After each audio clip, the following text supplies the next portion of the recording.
Artisan and imported beers in the IE. They can also cater your next event with one of their delicious takeout catering trays of food. Visit them at Redlands. You're tuned into Take My Advice.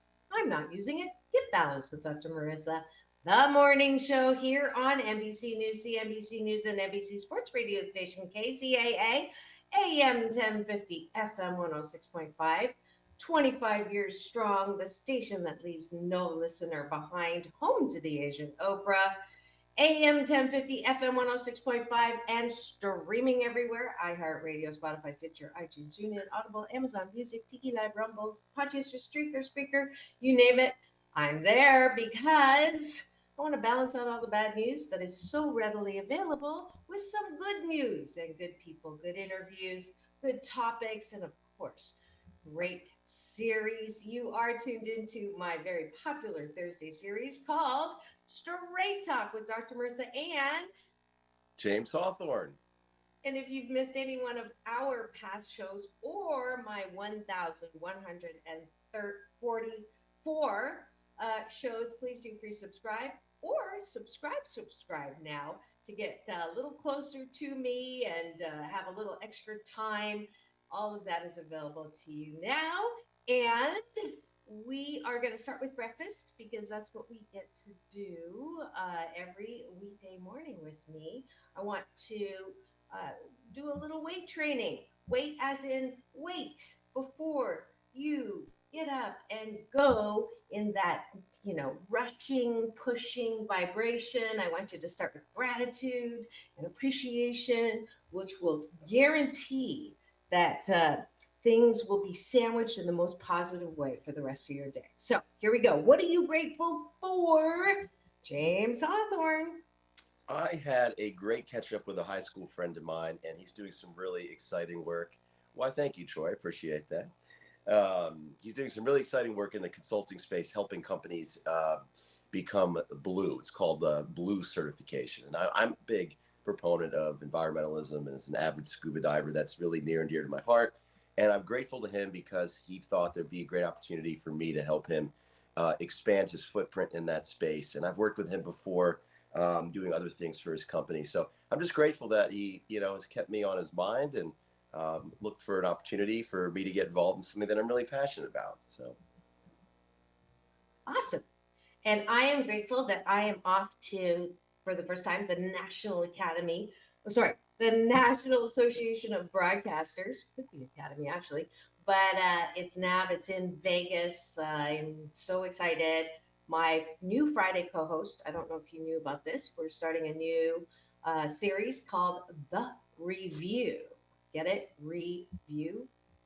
So Angel Meng Chang is my co-host, as well as her two colleagues, Ricky and Eddie, who all of them are affiliated. Our first guest is going to be Carrie Fisher's brother's son. Anyways, you know me and names, but we have great guests on top. She's got the whole year lined up already and getting some great sponsors. So I am grateful. There's three right there.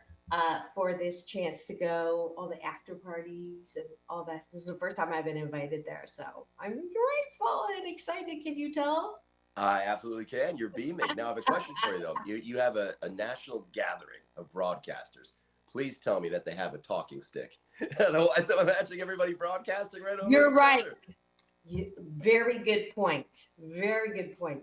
I can only imagine how difficult it's going to be to get the room to be quiet. Oh yeah, especially when it's time for the keynote speech. It'll take 20 minutes. That's worth the price of admission alone. Yeah, Jennifer Hudson is going to be there on Tuesday, getting an award. So I don't know if I'm going to get to, I'll wiggle my fingers to see if I'll get a soundbite, but we'll see. And I'm just grateful that I get to go. And I'm sure. Welcome back, Troy.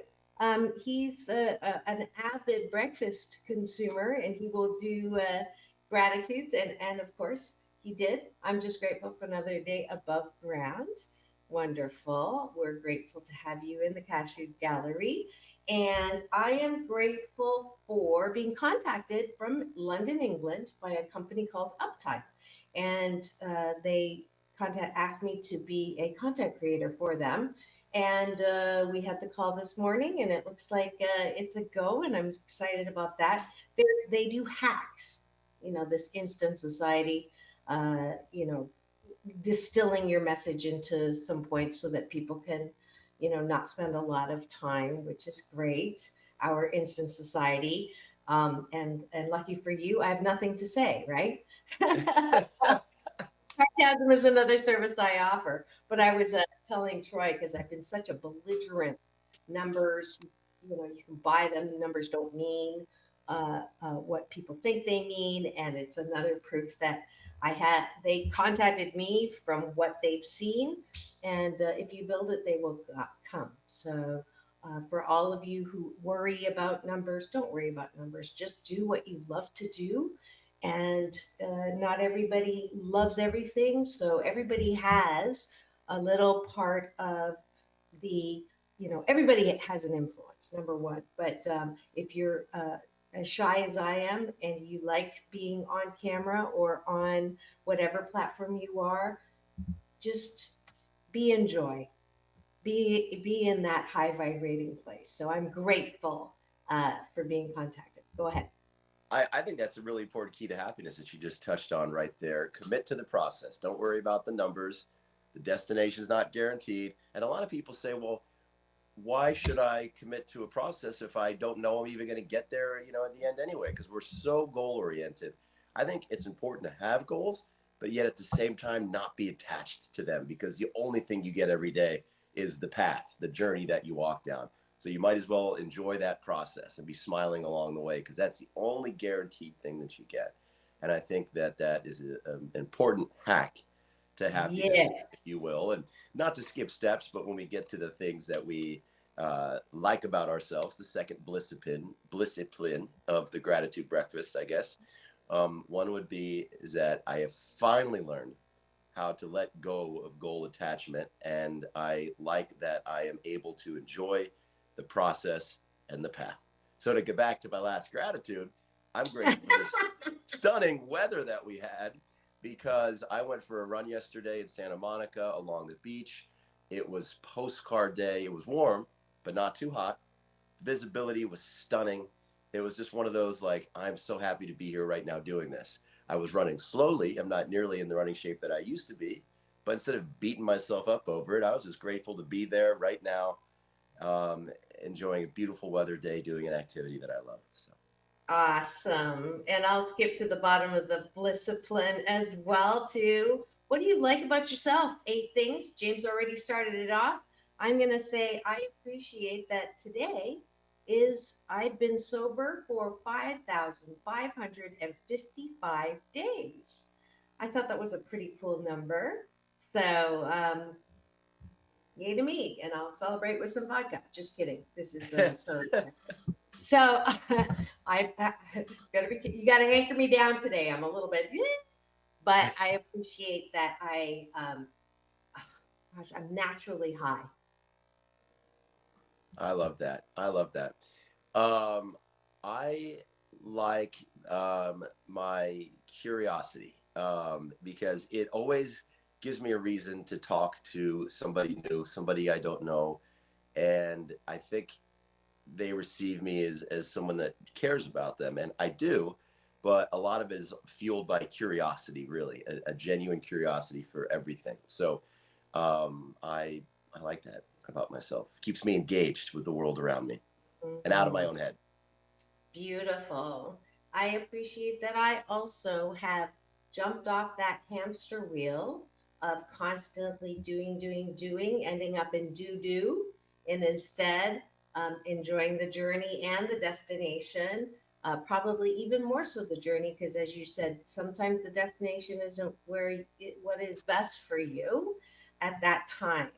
So my little when I'm on stage and I do this, a lot of people are so goal oriented. They like rush to meet that 88% mark. And then instead of looking at all that you've done and going, yay. You look at the other side. What do I still got to do to get to that mark? I'll celebrate when I get to that mark. And when you get to the 100%, you don't even celebrate because you're on to the next goal and you're back in that 88%. So you're always kind of in this, oh, I got to get it done. And there's no joy and no peace and no, I love my life.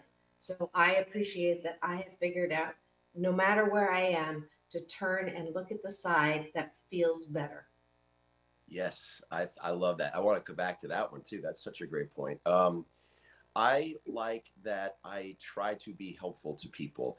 And, there's a philosophical argument that if you're somebody that does nice things for people, helps out, some people say that, oh, you just do that because it makes you feel good. So in that way, it's actually a selfish act. Well, you know what?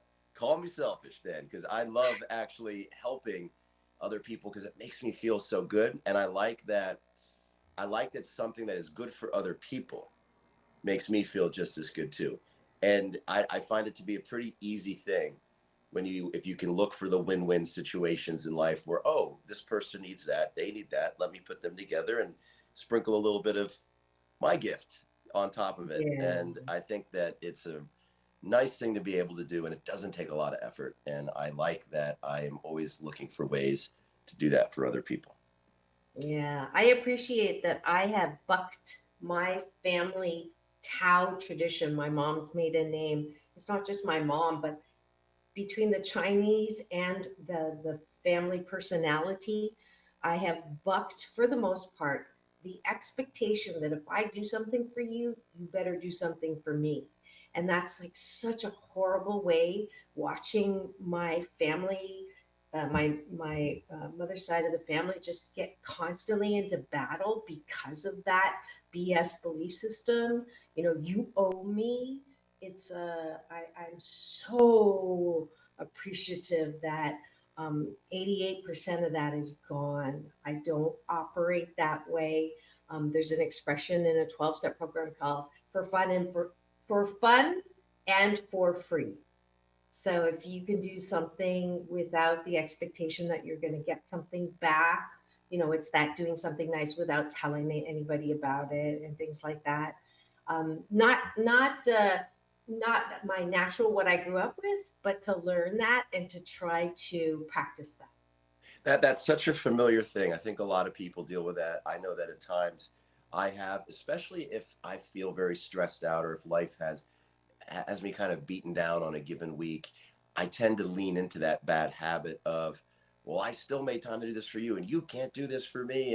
And I think that comes from, for me, if it's coming from a place of being stressed out, I think that at its core, it comes from a place of scarcity. It's that scarcity mindset where, you freak out if somebody's not doing that thing for you because you fear that there's not enough abundance for good things to come your way if they don't reciprocate the act or the deed. And I think that's actually a really nice segue to today's topic because It is. sometimes it's Before really you go important to. there, before Yeah. you go there, I just want to get one appreciation Ah, here from Troy. I appreciate my childlike ability to be excited by very simple things. And that's a beautiful appreciation. It's a new one. I haven't seen that from you, Troy. If you've just tuned in and you're wondering what's going on in studio today, this is Take My Advice. I'm Not Using It. Get Balanced with Dr. Marissa, the morning show here on KCAA, NBC News Radio, home to the Asian Oprah. And this is your very special Thursday series called Straight Talk with Dr. Marissa. James Hawthorne. And we Troy, just I, I, finished. I love I love that. You said that way more eloquently than I would. I just tell people I'm easily amused. I'm quick to laugh, quick to smile. I have a very simple sense of humor at times. But you know what? I like it because better to be quick to smile than quick to frown. But you said it in a much Absolutely. more eloquent way. I don't know what I said, but I'll take it. But thank you for joining us for breakfast. This is a good life habit and a discipline for you tonight before you go to bed. Please do appreciate yourself. And if you continue on for the next 28 consecutive days with me, if this is your first time, I promise you will develop a good life habit that sandwiches your day in the most positive way. Thanks for joining us.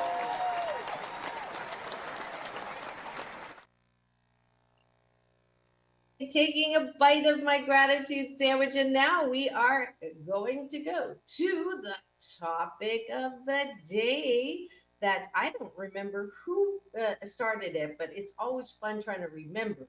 I have great Yes. memory. I have really horrible recall. So, but James remembered. I am great. There's one more comment here. Let's I'll big man That's very child. true. That's very true, Troy. That yeah, that yeah. I wouldn't put that Yeah. on a T-shirt and wear that around town. You know. So, do you want me to frame you with the promo on the topic? Sure. Okay. So, James, if you loved me, you would, and if you really loved me, you wouldn't. And if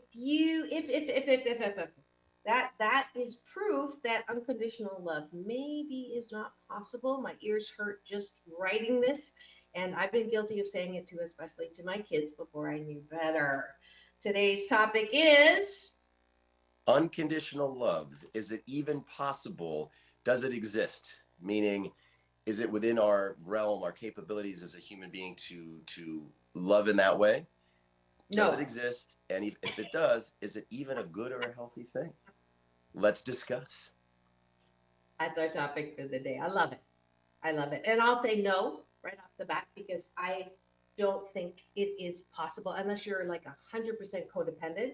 You will always have, and I use always, I try not to use always, but I've not met one human being who has no expectations, which is unconditional love.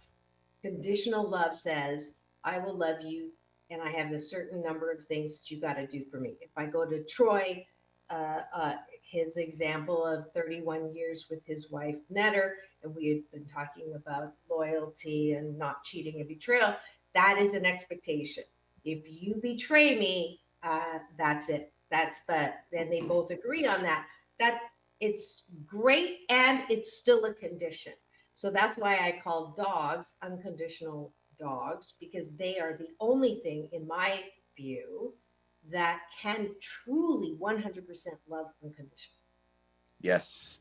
You know, it's such a funny thing because at first blush, this idea of unconditional love sounds very romantic and it sounds like it's something aspirational that we should try for.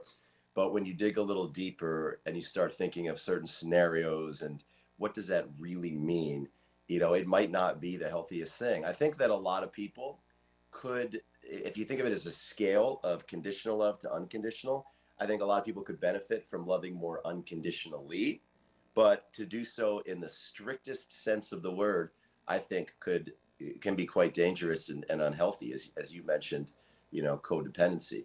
On the healthy side, you were talking about giving without a sense of or a need for reciprocity. I think that that parlays into loving more unconditionally. You know, when you love somebody, you just do the thing because you love them. And so I think when love can motivate our actions without any need for reciprocity, I think that's a beautiful and healthy thing. So, you know, it's a matter of degree, I think. And it's a matter of where I think it's important for us to take an inventory in our own lives and look at how we love and whether we need to love with some more guardrails up, more conditionally, or whether we need to drop those guardrails and let the love run free a little more. Yeah, great point. Not black and white. It is on a continuum.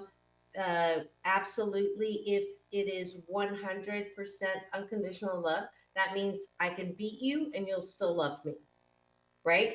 That's like the extreme of unconditional love, which we're not talking about, Right. right? Um, it is. I do believe that there are some conditions that should be there, which is source yourself and then others. So if you love yourself, can you love yourself unconditionally? I think you can. I mean, I never thought about that question until now.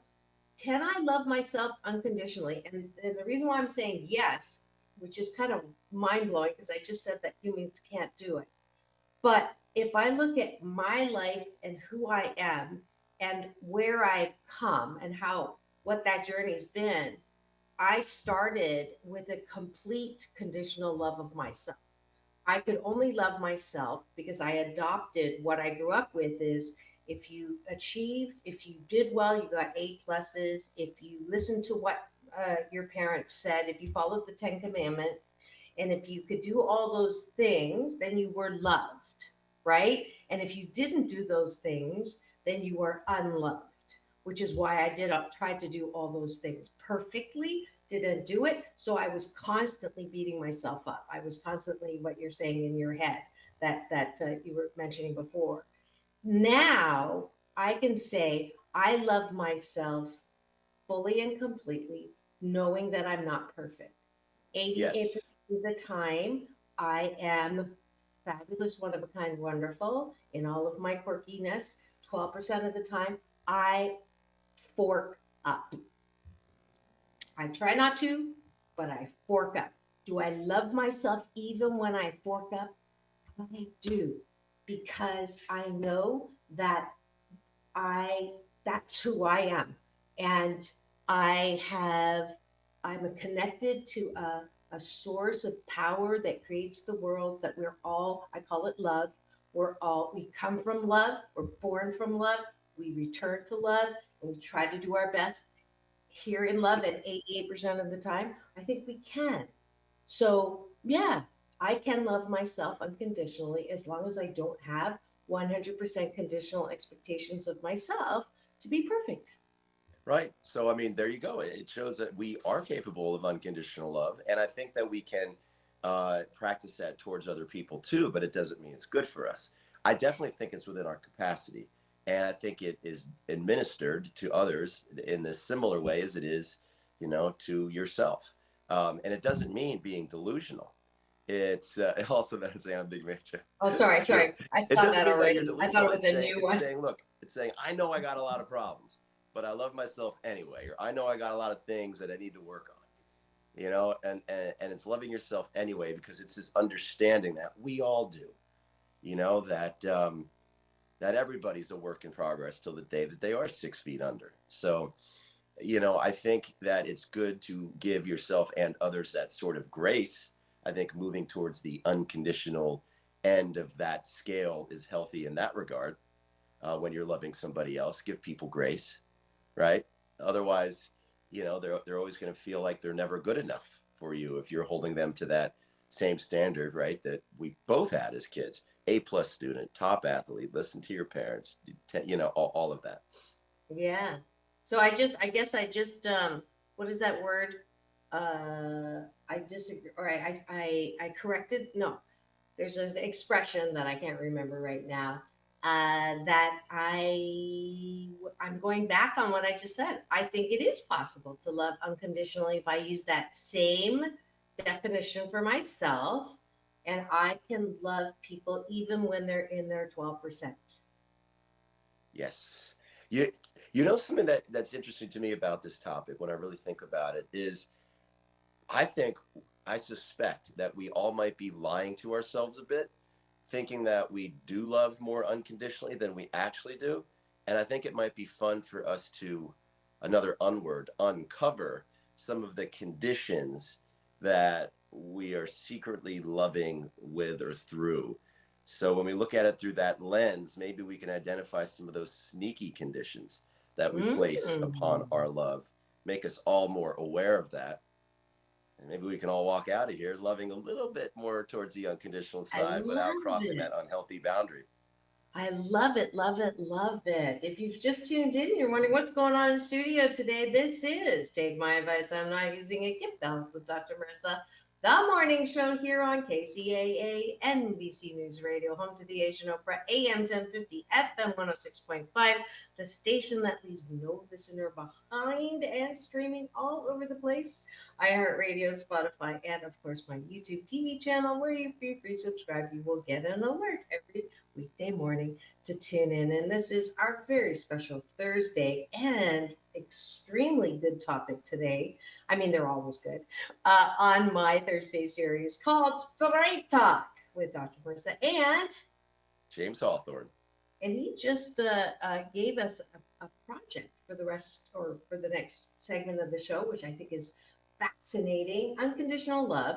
Let's put the moose on the table. My Canadian version of talking about the elephants in the room. What are those little conditions maybe we're not conscious of? Could be subconscious, could be implied, could be inferred about how we love. Do you want to start? Sure. I mean, I was in a relationship once where, and this goes back to the topic we were, covering a couple of weeks ago, where there was an income disparity, me being on the lower end of it. And I genuinely felt that I would have been loved and accepted more had I been making more money. And I don't think the other person would have admitted that, but I felt that way, And so, I think when we look at conditions, another way to say that is expectations. Do we place, there's certain things where I think it's good to expect things from your partner, and then there's other expectations that maybe we could do without, depending on how we frame that. So I'm going to put a little level disclaimer on this. I don't have an expectation of, I'm going to love you more or less if you're my kid, right? On how much money you make, on my family members, even. But it is a condition now that I'm dating and dipping different parts of my body in the dating pool. That's a joke. And Sorry, you got me deep in thought. I'm really thinking yeah. For a potential mate for the next chapter in my book of romance, yes, it absolutely is a condition. And I know that, right? And it's not something to be proud or ashamed of. It is just a condition with which I know I am placing you on a level that I would see as attractive, right? I don't know, is love attraction? I will love you more. I will be attracted to you more. Well, I think you're talking about what you need for compatibility. So there's love, but then there's logistics. And I feel like when it comes to the income, that we're talking more about the logistics of compatibility. Now, love is this practice of, I believe, it's a practice of doing, things and for people because of the way that they make you feel and how much you like them and value them. And, I think that that's one way in which we show that we love somebody. It's this action. It's an action, not a feeling. And I think it's totally possible to have somebody in your life that you might love to death dearly. You know that because of a huge income disparity, it wouldn't work in a relationship. That's the logistics. But it still might be somebody that you love. You just might have to love them outside of the context of a romantic relationship because of that logistical incompatibility. So not to get like too caught up in the semantics and the terms, but if we really want to talk about unconditional love, I think it's important to call out when we're discussing expectations around compatibility logistics and when we're talking about what love really is. And it's important maybe to come up with what that definition is for this conversation. And I'm going to say it's this practice. It's an action. It's the things you do for somebody because of how much you care about them, what they mean to you, etc. And in that regard, you can love somebody like crazy, but still choose not to be in a committed romantic relationship with them. Case study. You both young, you both are starting your careers, you have some expectation that they will be a breadwinner in the family if they're expecting you to have the babies. And 10 years in, can't, not making any more, not trying to have any more, not living up to those expectations. Are you saying that love unconditionally is that doesn't apply? Because in my book, even as you're saying, the action part of loving is spending time with someone. So I would say I don't think that um, I think that that's a realistic expectation for love. I agree with you on that. But let's dive into that a bit. I mean, I think that if you set up a expectation, right, and I've already placed that sort of thing in the logistics bucket as opposed to love. But if 10 years go by and you both had an agreement and that person is kind of reneging on it in that they're not bringing home the bacon like they said that they would, and 10 years has gone by and they haven't, they're now treating you a bit like a doormat. They're walking over you, and that's not a very loving thing to do. And so similarly, if you feel like they're doing that to you, it's not a very self-loving thing to do to allow that to happen. So now what started as a logistical expectation has now morphed into behaviors on that other person not keeping their end of the bargain. And that's not a very loving thing to do if an agreement was made between two people that are in love.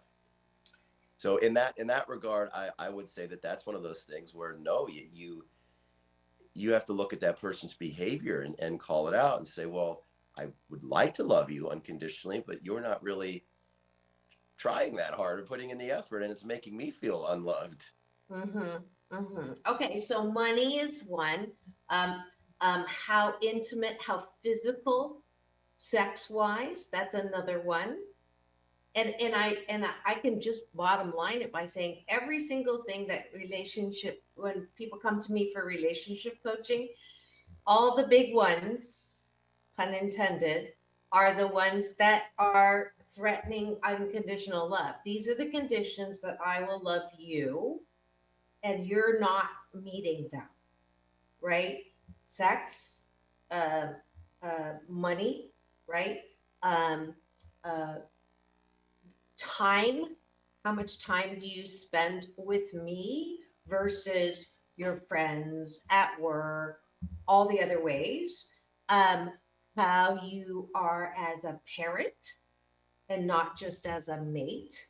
So I would say those are like the four top things, or having a religious kind of conversion and not taking the other person along with you. That's less often, but it does I think though I agree with all of those. I think all of those are huge factors. And those I think what we're starting to get at is that there can't be unconditional love without a logistical compatibility. Because we all have certain expectations and we know what we need. We need certain things in relationships to be happy, and that's okay. That's part of the human condition. So I happen. think that those needs and those conditions have to be met for a condition for unconditional love to even be a possibility. Now, Now that isn't that sounds an almost oxymoron? paradoxical, but That's an oxymoron. That's great. but You have to meet the conditions to have unconditional love. the logistical conditions of compatibility, and Oh, then the act of love. If we define love as the way you behave towards one another, then it's possible to love each other, more towards that unconditional end of the scale if the logistical expectations are compatible. So you can't have unconditional love without compatibility, I think is what I'm trying to say. So mm-hmm, that's like a prerequisite. When you're having a mm-hmm. philosophical debate or discussion, you always have to state your premises. Like, well, what are we assuming to be true before we Right. dive in? And I think Yeah. that one important premise is without compatibility, it's almost a moot point to talk about unconditional love. But here's the interesting thing. Just as you said at the beginning of the relationship, how many people really have kinds of those discussions where you say this is the agreement? I look at my marriage. There was no agreement Right. that so that's another thing, just a little side note that I wanted to kick in there. But oh shoot, I knew I was going to forget the main point I was going to make by doing the side point. But we were talking about what were we talking about? You were saying the conditions. Oh, yes. So you were saying on the logistical part, and that there are almost preconditions, right? Compatibility conditions. But there's another. That's another thing that you think you're compatible at the beginning because opposites attract, and then with time, those same opposites drive you up the bejesus because it's like all of a sudden the thing that was cute when you were opposites attracting, like, oh, he's good for me, he's getting me out of the house because I tend to isolate, and it's great that he's getting me out and he's taking me and doing stuff, and that's great. And then 6 months, 7 months later, it's like, I just want to stay at home, and all he wants to do is go and take me out, and I'm exhausted and I need to stay home. So then that's another condition. I'm not loving you for this very same thing that I loved about you when we were in the first trimester of the relationship. I mean, unfortunately, you don't know what you don't know. And so, until you're very experienced in relationships, I think you have to kind of go into it blindly and see what happens. You go down the path and you hope for the best. And, just if people change or if your needs change, also part of the human condition. It doesn't necessarily mean that you love them less. It just means that compatibilities have maybe morphed into incompatibilities. And on the flip side of you saying that, it can drive you nuts if you're too opposite and time goes on. Seinfeld did a great episode where Jerry ends up dating this woman who's exactly like him, and it's going so well for like the first like month, and then they start to drive each other nuts, and then Jerry goes, I can't date me, I hate myself. So he learns that he hates himself by dating this woman that's exactly like him. So I mean, the flip side of the coin can also be completely true, which just goes to show us that we're kind of clueless and hopeless in a cute way, and we just sort of have to kind of stumble into it and do the best we can. But when we're doing that action of love, I think there's something so beautiful about doing it more in that unconditional sort of way. Mm-hmm. um, Let me give some examples.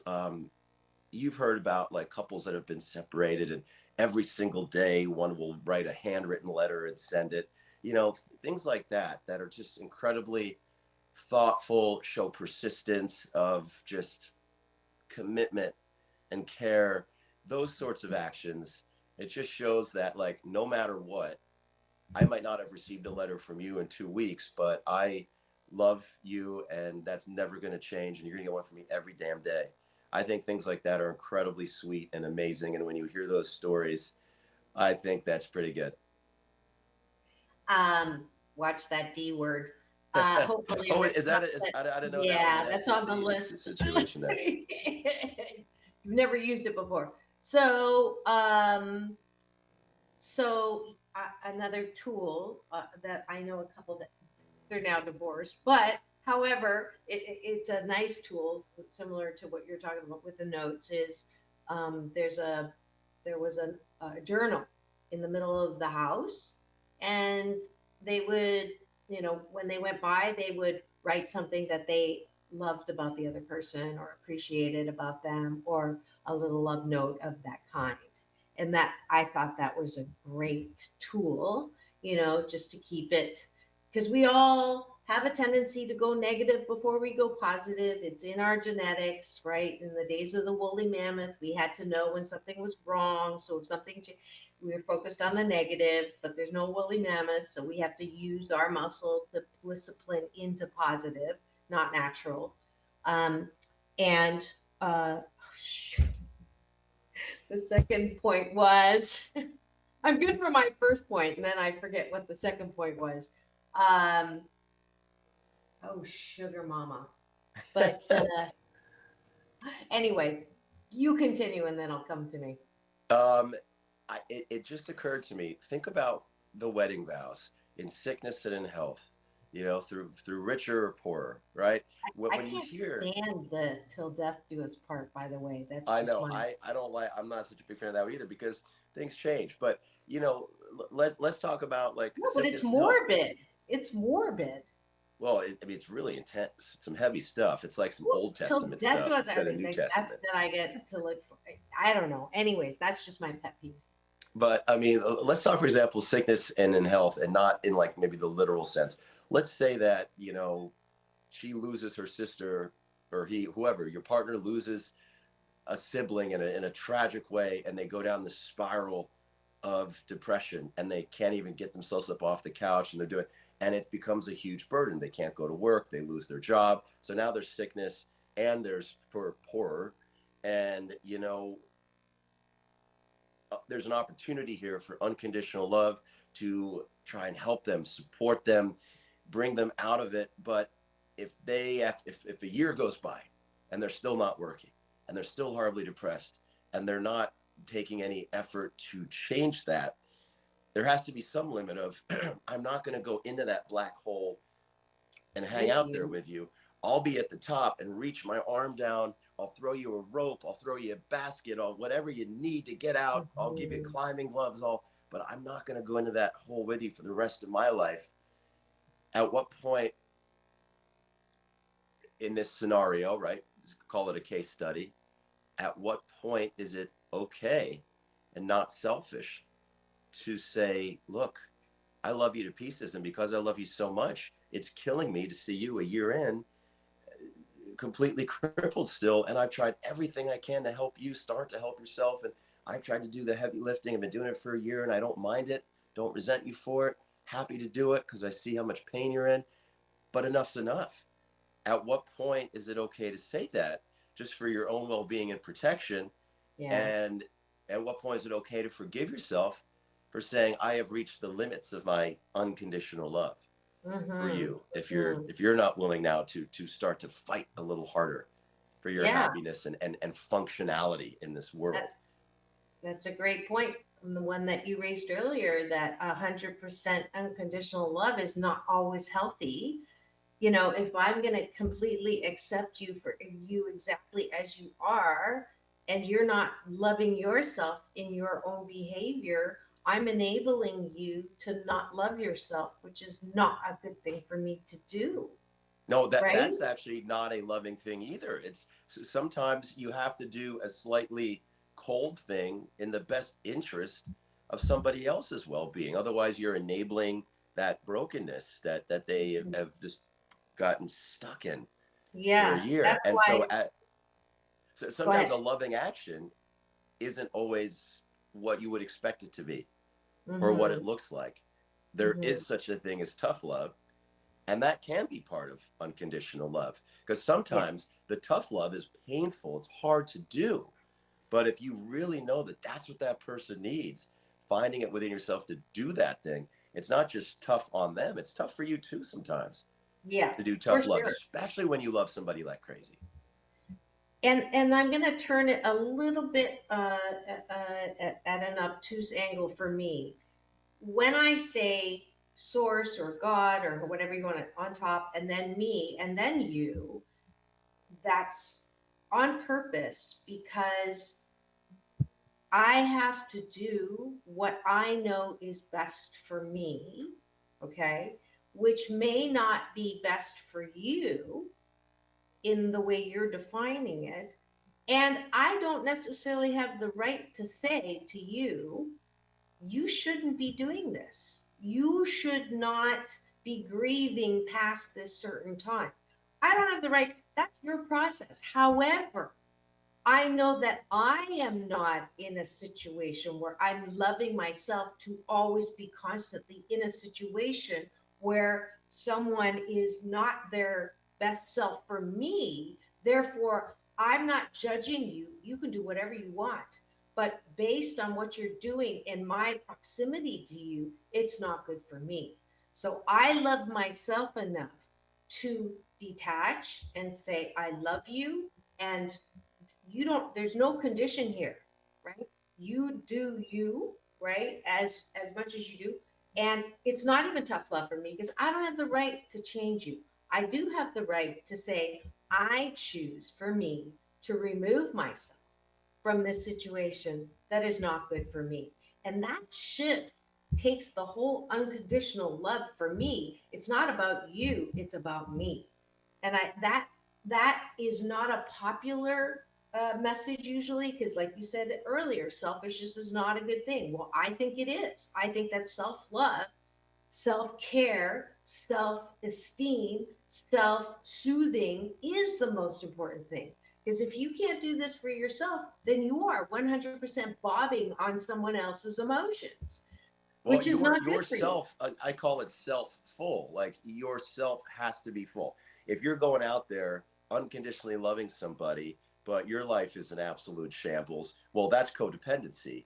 You're filling your bucket by doing all this stuff out there because it's just too darn painful to look within and deal with your own stuff. I think a lot of people will sometimes rush to be selfless because they are not self full, and so they I could like it. stand a little bit of selfish, which is not the right word, but the way that we use it, they could stand to be a little more selfish to fill themselves up, and then they're going to be a better Mhm. lover, and then that love means something because they're not chasing after filling a void. So yeah, Yeah, I agree with that 100%, and yeah. yeah, you have to be self full to love unconditionally in a healthy way. I think that's so important. Yeah, yeah, for sure. And we're getting fingers all over the place, which is wonderful. That's this, not the other finger. We do have a comment from Troy here. Till death do us part Mm. implies you have to let go. And I'm not sure I'd be able to. That's a nicer way of seeing it than I was seeing it, because to Yeah, me I think it's that's a just so great way to. morbid. I think that's completely valid, and I think that's a really good interpretation right there, Troy, for Hmm. sure. You speaking of letting go, like you said, you might say to somebody, "I I still love you, but I can't be in this relationship with you because I can't live in that black hole with you, and that's where I'm going to be if this continues." Hmm. And that's loving somebody from a distance.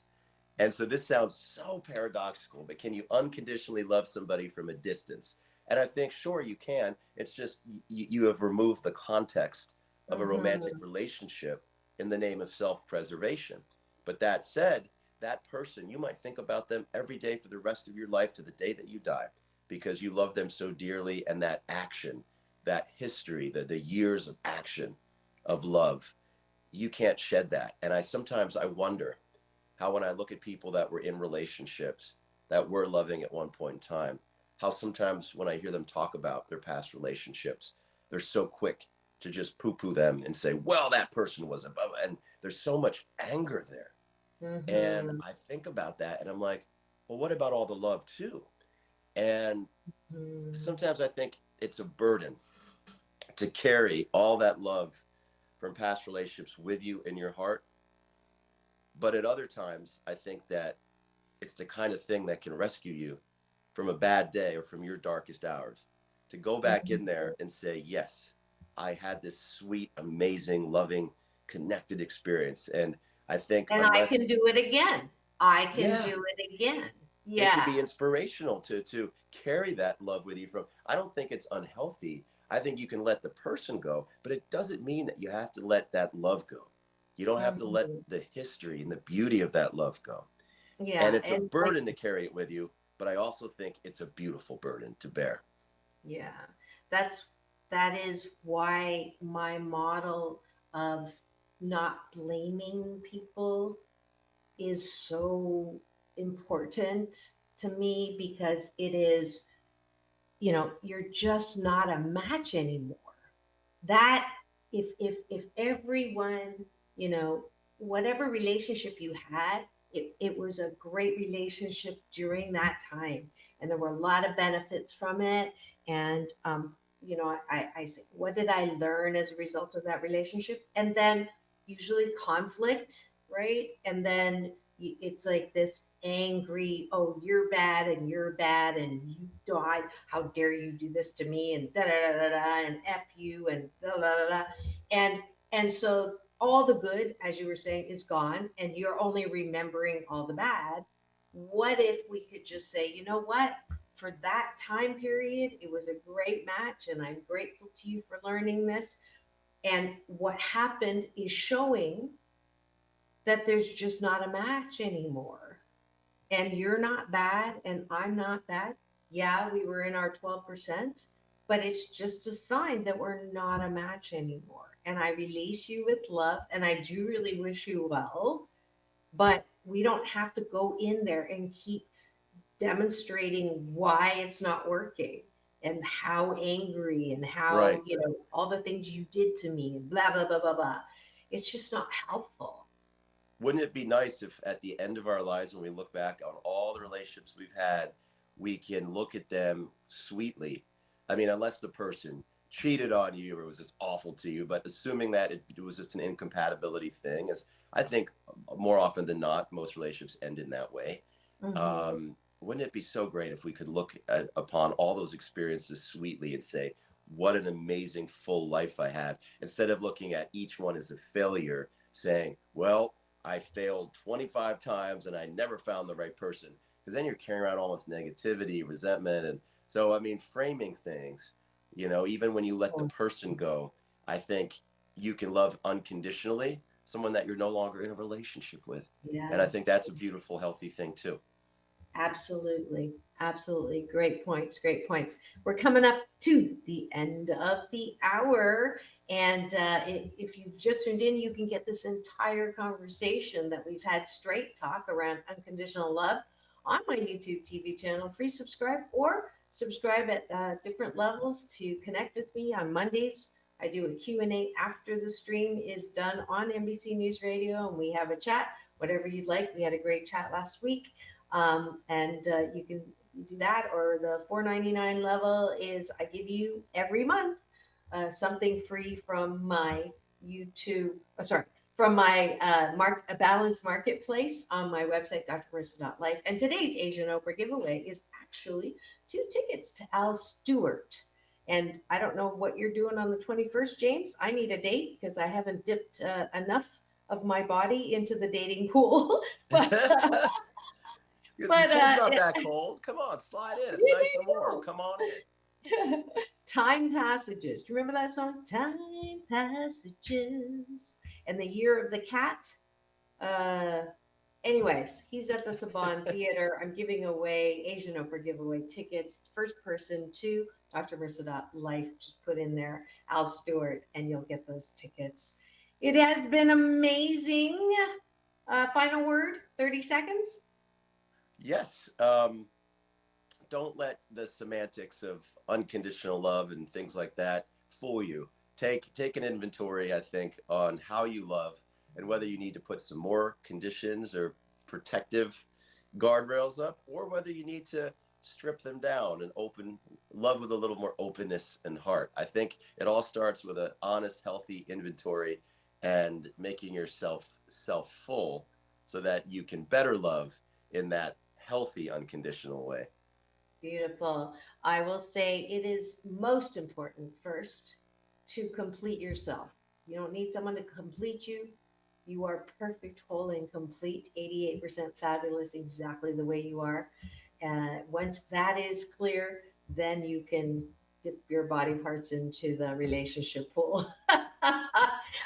This is Dr. Marissa reporting live from my loving room, thanks to the hashtag COVID Silver Lining. My co-host, James Hawthorne on Straight Talk. Today, thanks for joining us. It's all about balance, peace in, peace out, world peace through inner peace. Tomorrow, it is The Review. So come back right after the NBC News on KCAA, the station that leaves no listener behind. Now go and have the best day ever. Thanks, James. We'll see you.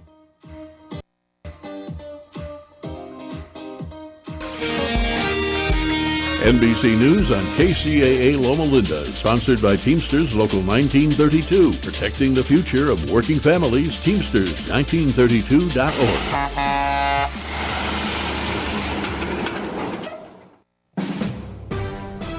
NBC News Radio, I'm Michael Kastner. O.J. Simpson is dead. He was 76. His family made the announcement he passed away after a battle with cancer. He was acquitted of the murder of his ex-wife, Nicole Brown Simpson, in the 1990s. We, the jury, in the above entitled action, find the defendant or Orenthal James Simpson, not guilty of the crime of murder. Simpson starred in the NFL for 11 seasons, playing for the Buffalo Bills and San Francisco 49ers. In 2008, he was found guilty on robbery and kidnapping charges and sentenced to 33 years in prison. He was released on parole in 2017. The head of the FBI is warning Congress of possible attacks in the U.S. inspired by recent events in Russia and the Middle East.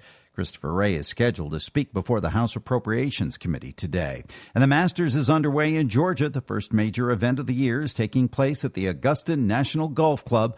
Jon Rahm is looking to add another green jacket to his list of accolades as he defends his title. Michael Kastner, NBC News Radio. It's a bird! It's a plane! No, it's Super Roth!